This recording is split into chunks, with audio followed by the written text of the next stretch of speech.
펠라기우스 어떤 주장을 했다고요? 예수의 가르침을 이성의 한계 내에서 이해했어요. 이성의 한계를 넘어서지 않았다는 거죠.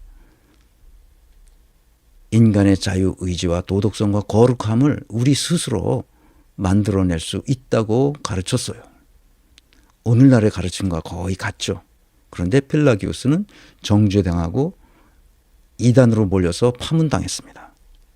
그런데 아우구스티누스의 예수의 가르침은 이성의 한계 밖에 있는 상상의 세계로 확장시켜 버렸습니다. 신이 어떻게 만들어졌어요? 지난 시간에 얘기했듯이 개념적 실체로서 이것을 뭐라 그랬어요? 물리적 실체죠. 그러니까 이 컵은 그냥 컵인 거예요. 달리 설명할 길이 없어요. 달리 해석할 길도 없고 다른 개념으로 아무리 미사여구를 써도 이거는 그냥 컵인 거예요. 그런데 신은 어떤 물질이 없는 그냥 개념인 거예요. 그래서 그것을 개념적 실체라고 말해요. Conceptual substance.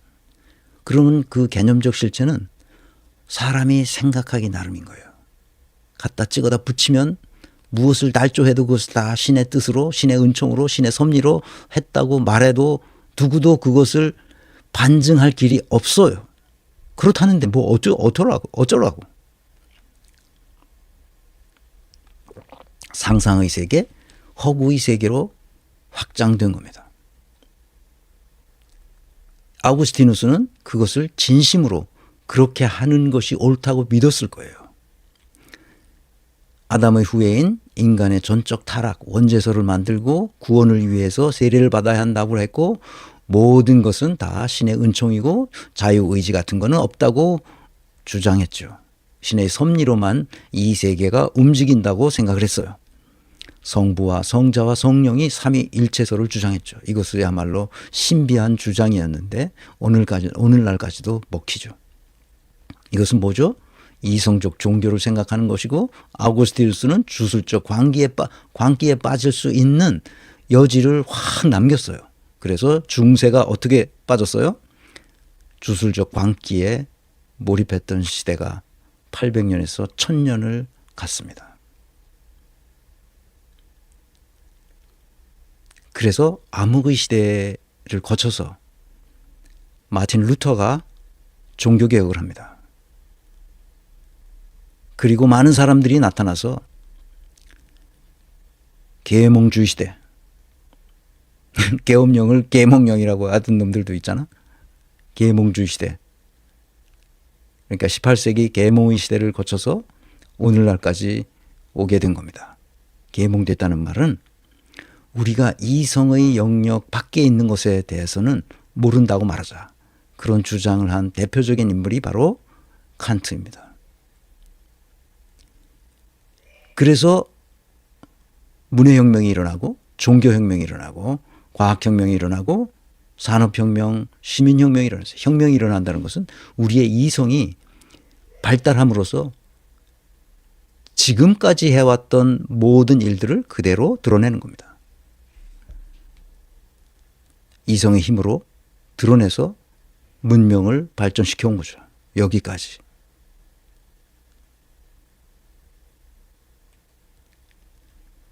학문과 현실의 관계를 이해해야만 한국 개신교가 어쩌다 이렇게 타락했는지를 알 수 있습니다. 현실에서 일어나는 일을 합리적인 이성으로 설명할 수 있어야 되고 합리적 이성으로 설명할 수 없다면 그것은 모른다고 말해야 되지 그것을 이렇게 저렇게 찍어다 붙여서 해서는 안 됩니다. 그리고 그 학문이 다시 현실을 설명할 수 있어야 합니다. 합리적으로.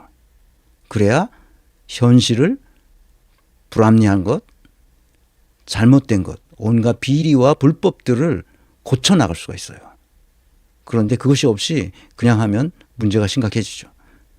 그래서 이 칼 세이건의 악령이 출몰하는 세상처럼 바뀌는 겁니다. 오늘날도 악령이 출몰하고 있어요. 기독교인들이 정신 차려야 됩니다. 진실로 신이 원하는 것은 뭔가, 인간에게서 악령이 출몰하는 세상을 만들지 않도록 하는 것도록 해야 됩니다. 내가 크리스찬으로서 내가 오랜 시간 동안 이 신학의 역사를 고대에서부터 시작해서 그 토마스 아퀴나스를 거쳐서 오늘날 위대한 신학자들에 이르기까지 끊임없이 읽고 생각해보고 한 결과를 말씀드리자면 신은 존재한다는 거예요. 그런데 기독교인들이 지금 말하는 신, 그런 신은 존재하지 않는다. 이건 내 생각입니다. 그러니까 내 개인적인 생각을 이것을 교리화할 필요는 없어요. 다시 말하면 아우구스티누스가 생각한 개인적인 생각이 교리화됨으로써 온통 중세가 암흑의 시대로 들어간 것처럼 자기가 스스로 발견하면 되는 거예요. 누가 뭘 하지 않아요. 그래서 이것은 개념적 실체이기 때문에 개념적 실체란 말의 특징은 뭐냐? 자기 마음대로 생각할 수 있다는 거예요. 조직이 뭐냐? 마음대로 생각할 수 있죠. 국가가 뭐냐? 마음대로 생각할 수 있죠. 다 개념적 실체니까. 그런데 그 시대 그 지역에 사는 사람들이 그렇게 하기로 합의를 하면 그것이 진리가 되는 거예요. 진리가 영원한 게 아니라 다음 시간, 다음 장소나 다음 시대에 바꾸면 되는, 그게 진리가 되는 거예요. 그런데 아우구스티누스 시대에 그렇게 합의했다면, 권력을 가진 사람들이, 주교들이 의해서 그렇게 합의됐다면 그것이 진리가 되는 거예요. 근데 시대가 바뀌었잖아. 시대가 바뀌었으면 바뀐 것으로 다시 합의해야 되는데 억압하고 착취하고 어떻게 하는 거야? 처단하는 거지. 파문하고. 그래서 죽이고. 그것을 반복해 왔어요. 우리 역사가.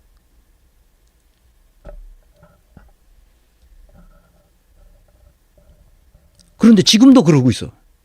막 법원을, 폭도들이 가가지고 법원을 아작을 내질 않나. 신이 뭐라는 거를 합의하자니까? 어떻게 그런 폭도들이, 정광훈 같은 애들이 나와서 그 떠드는 것을 그게 예수의 가르침이라고 말할 수 있냐고. 합의하자니까. 어떻게 수백억을 남겨서 자기 아들에게 넘겨주는 교회 목사가 그게 목사냐고.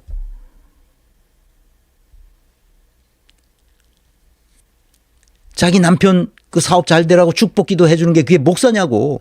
돈이 많으면 많은 것을 다 팔고 가난한 사람들에게 나눠주고 나를 따르라고 했던 예수의 말씀을 어떻게 그렇게 해석하냐고. 말이 안 되잖아 지금. 그러니까 말이 안 되는 아우구스티누스의 교리를 가지고 계속 떠들면서 그걸 가지고 장사하는 것밖에 내 눈에는 안 보인단 말이야. 이게 그렇게 독일인들한테 그렇게 장사해가지고 이게 장사가 되겠어? 왜 장사가 안 될까? 독일에서. 미쳤다 그러니까. 그 교회 안 나가지 당연히. 그렇게 해가지고는. 그런데 거기 꾸역꾸역 나가서 무슨 축복받는 데니까 거기 가서 그 건축 헌금하고 감사 헌금하고 하니까 그 모양 그 꼴이 된 거 아니야? 지금 나라가 이렇게 된 거 아니야?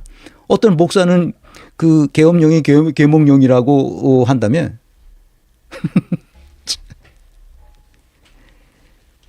그러니까 칼 세이건이 아직도 미국이든 여느 나라에서 악령이 출몰하는 세상이 됐다고 말하는 게 너무나 안타까운 거예요. 고대인들이 바다가 둥글다는 걸 알았겠어? 지구가 둥글다는 걸 알았겠어? 다 평평하다고 생각했던 사람들 아니야, 다. 이 우주가 어떻게 구성됐는지를 몰랐던 사람들 아니야. 그렇게 우리 세계에 대한 인식 능력이 또 그 형편없었던 시대의 사람들이 만들어냈던 그 이론들을, 그 교리를 아직도 붙들고 앉아서 어쩌고 저쩌고 한다는 게 이게 말이 되는 소리냐 말이지. 그 텍스트가 그 시대에 그랬구나. 그러면 오늘날 그 텍스트를 어떻게 이해해야 되냐고. 이 피터 브라운 교수가 얘기했듯이. 아우구스티누스는 진짜 훌륭한 사람이야. 위대한 사람이지. 그 시대에 그 지도자로서 그 시대에 가장 맞는 방식으로 그렇게 한 거야. 구약성서도 그 시대에 가장 맞는 방식으로 그런 텍스트를 만드는 거고. 그걸 오늘날 우리는 우리의 이성을 가지고 다시 봐야지. 그리고 다시 설명해야 될 거 아니냐 말이야. 그 옛날 그게 하나님의 그 말씀으로 다 한 것이 이 모든 것이 진리라고 생각하는 이 어리석은 사람들이 나타나서 그러니까 칼 세이건이 악령이 출몰하는 세상을 만들었다는 거 아니야. 아유 또 1시간이 넘었네. 이게 난 뭐 1시간을 그 1시간 이내로 못하는 사람이 모양이다. 그렇게 생각하고 너무 답답해서 그렇습니다. 지금 고대 아우구스티누스 시대에 대해서 얘기로 마무리하지만 제 책은 어떻게 쓰든지 좀 구해서 보시기 간절히 바라고요. 그래서 제 의문점, 제가 경영 사상과 철학에 대해서 얘기한 거고 이걸 바탕으로 앞으로 성취해충 모형도 조금 업데이트를 해야 될 것 같고 또 시대가 좀 바뀌었으니까요. 그러니까 시대가 바뀌면 그 시간이 바뀌면서 이게 상황이 좀 달라지면 업데이트 해야 될 게 있어요. 그러니까 업데이트 해야 되는데 제가 게을러서 그걸 아직 못하고 있습니다. 다음 시간에 오세훈 정치란 뭐 특별한 이슈가 없으면 오세훈 정치란 무엇인가? 그는 누구인가?